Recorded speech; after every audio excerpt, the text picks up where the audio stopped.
Hi, everyone, and welcome to our video on generating value with generative AI.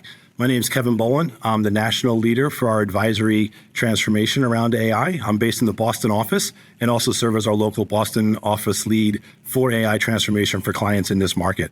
So I'm really excited today to be able to introduce this video from our colleague, Danielle Berenger. So this notion of generating value from AI, when you think about how recent this technology dropped on the scene just a couple of years ago and how fast we've progressed from the translation of, hey, this is interesting and a novelty, to some early proof points and experiments within this space, to a really tangible business value question of how can I best leverage this in my enterprise going forward? Where am I going to see the greatest returns from this? And where do I want to make sure I'm not missing out moving ahead? So Danielle's got some amazing perspectives on this, sharing some work we've done with our clients in this space. And I would just ask you, as you're contemplating and reviewing the material she's sharing, are you thinking enough about the value creation opportunities within your enterprise related to generative AI?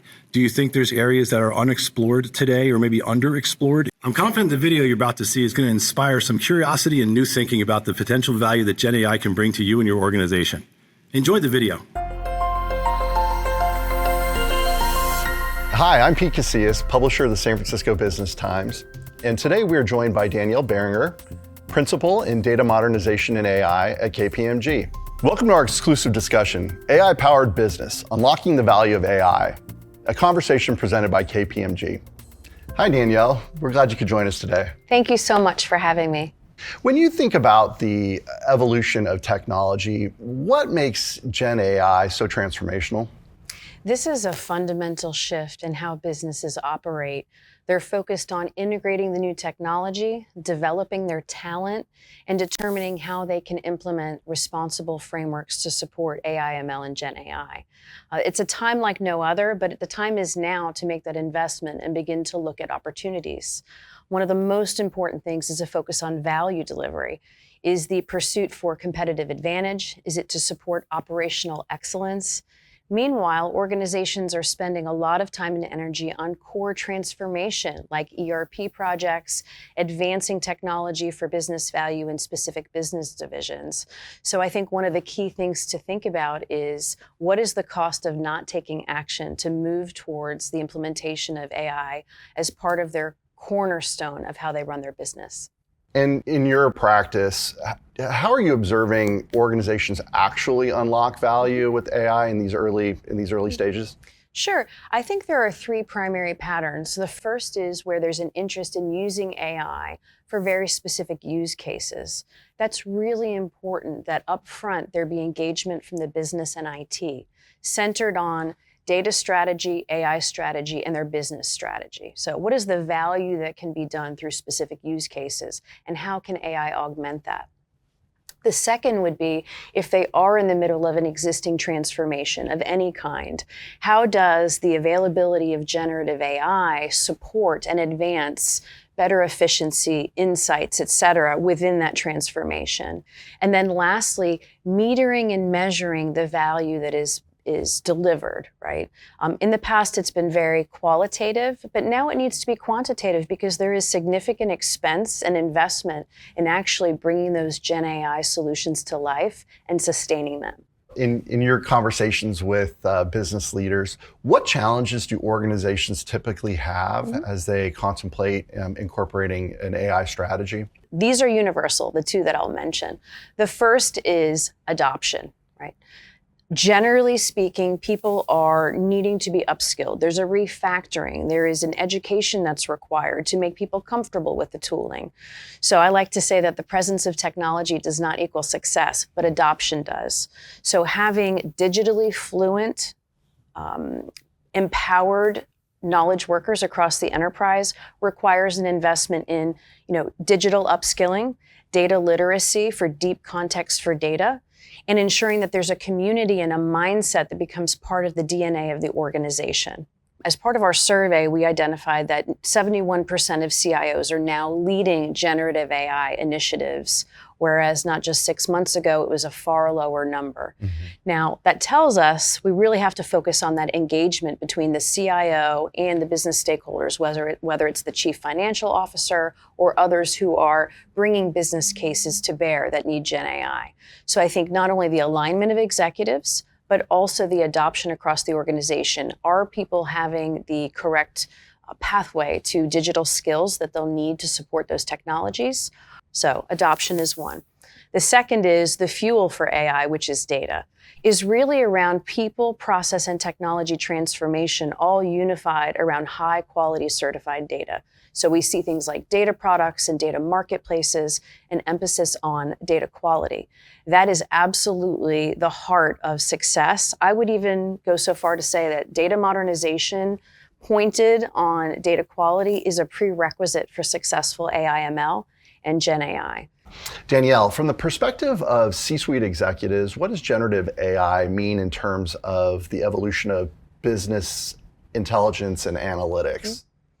So the evolution for traditional operational reporting, business intelligence, and advanced analytics really comes down to how people are interacting with data on a daily basis. An example would be if you have an analyst in a line of business who's spending 20 hours a week doing data wrangling, downloading data and sifting through large volumes to look for small insights. Now, with the advent of generative AI and a really significantly improved user experience, they can get to those insights in a fraction of the time. So that's freeing up their time. I call it the data time machine.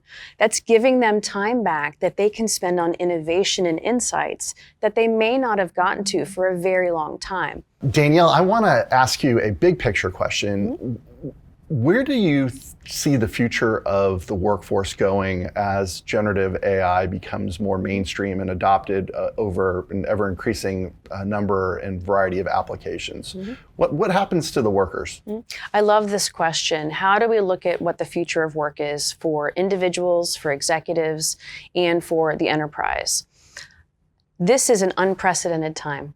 For us as a firm, when we look at how we implemented AIQ, artificial intelligence and Gen AI across our organization, we knew it was a fundamental shift. And we had this baseline layer that I would encourage every organization to consider.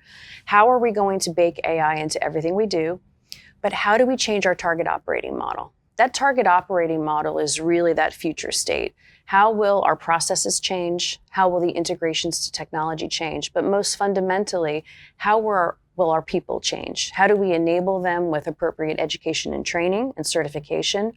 How do we align what they're doing today with the new way of working? And how will we sunset legacy practices and things that no longer serve us for business value? Business strategy aligned to data strategy, aligned to AI strategy. There needs to be a people strategy, right? That's part of that whole thing. We generally observe that when people have the opportunity to advance in their technical skill and make their job function more automated, more efficient, and more insights-driven, they're happier. We see higher retention rates. People have career advancement and pathways that they didn't have before. So the future of work not only applies to the individual job function, but the overall operational efficiency of the entire enterprise. There is more metrics and KPIs that are critical to success. I think we see data and AI outcomes being part of regular reporting, and how people are performing, not just in the traditional way where they're looking at ROI or NPV, but they're actually looking at individual efficiency. Interestingly, from our recent AI Pulse survey, is adoption. 81% of leaders are now planning on placing generative AI usage into the performance appraisals of their workforce.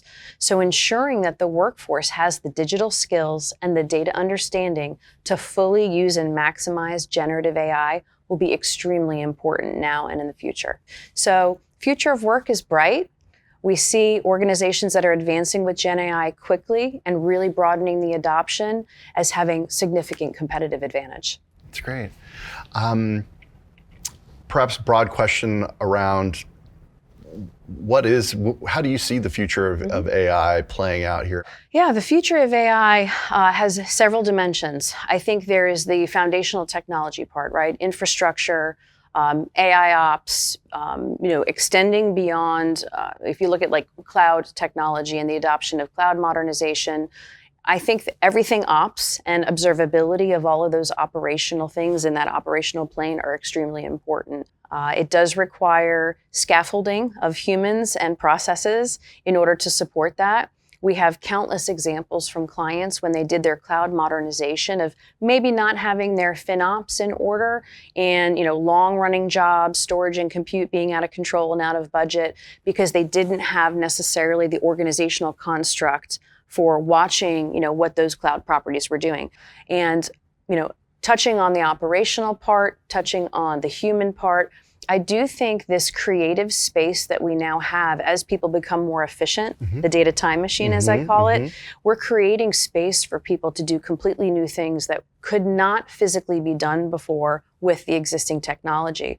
So I also see this trajectory for, as Gen AI continues to evolve, what are ways that instrumentation and digital teammates come into play, right? Yeah. Agentic AI. I wanted to save that for last because I think that's really the most excited one. I'm excited about it. Our firm is excited about it.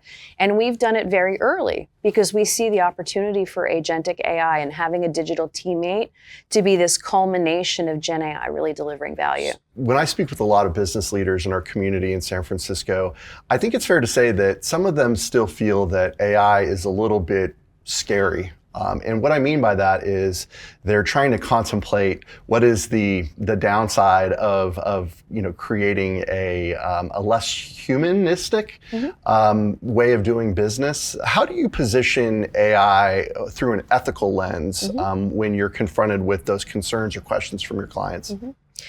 Yes, the ethics and responsibility that comes with AI is very prominent in our mind.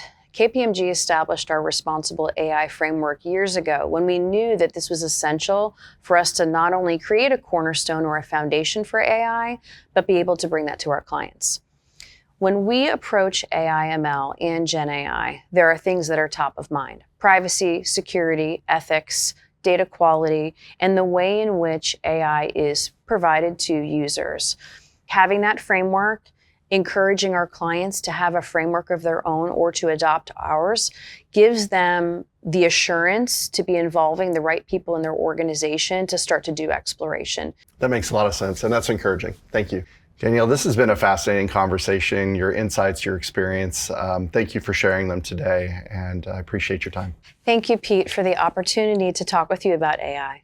And for more on this topic, please visit www.kpmg.us/AI. I'm Pete Casillas, publisher of the San Francisco Business Times. Thank you for joining us today.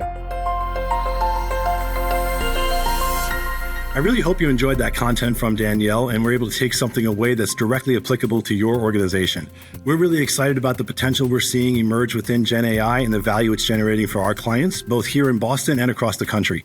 If there's some area you'd love to learn more about, don't hesitate to reach out. We're happy to get you set up with the right team at KPMG to explore these opportunities within your enterprise. Let's continue to innovate and lead together.